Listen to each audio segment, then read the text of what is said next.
Matinding winter storm ang patuloy na nananalasa sa Amerika. Sa ngayon, 30 katao na ang naitalang patay.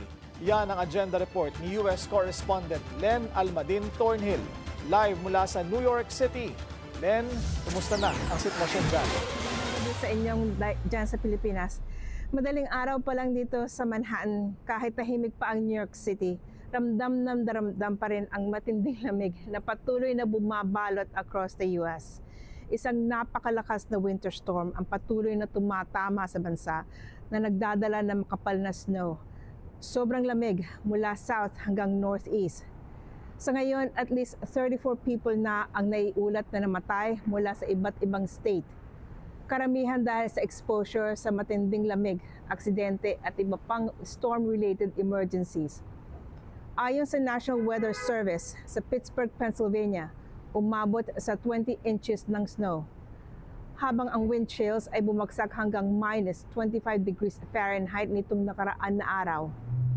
Dito naman sa New York City, malakas ang snow. Umabot sa 8 hanggang 15 inches sa ilang lugar. Nagsarado ang public schools kaya halos 500,000 estudyante ang pinapasok online. 10 ang natagpuang patay sa labas nitong weekend sa gitna ng matinding lamig at patuloy pa ang investigasyon. At ayon sa mga forecasters, hindi pa rin tapos ang lamig. May paparating pa raw na panibagong bugso ng Arctic air na magdudulot ng patuloy na sobrang lamig sa mga lugar na may snow at yelo na. At posible pa rin may isa pang winter storm na tumama sa East Coast ngayong weekend.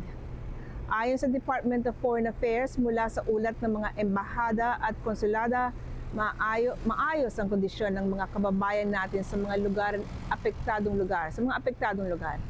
Ang Philippine Embassy sa Washington DC, Philippine Consulate General sa Chicago, sa Houston at dito sa New York ay naglabas ng abiso sa mga Pinoy na mag-ingat at tumawag sa mga otoridad kapag kailangan ng tulong. Halos kalahati ng Amerika ang apektado ng snowstorm na nagresulta sa malawakang blackout, road closures at flight cancellations. Tumutok lang dito sa BNC para sa iba pang updates, kaugnay nito at iba pang mga balita.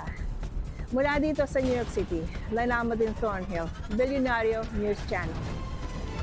Maraming salamat, US correspondent Len Almadin Thornhill, nag-uulat ng live mula sa New York City. Manatiling nakatutok sa Bilyonaryo News Channel, sumubaybay sa aming social media accounts at mag-subscribe sa aming YouTube channel para sa mga eksklusibong balita at storya.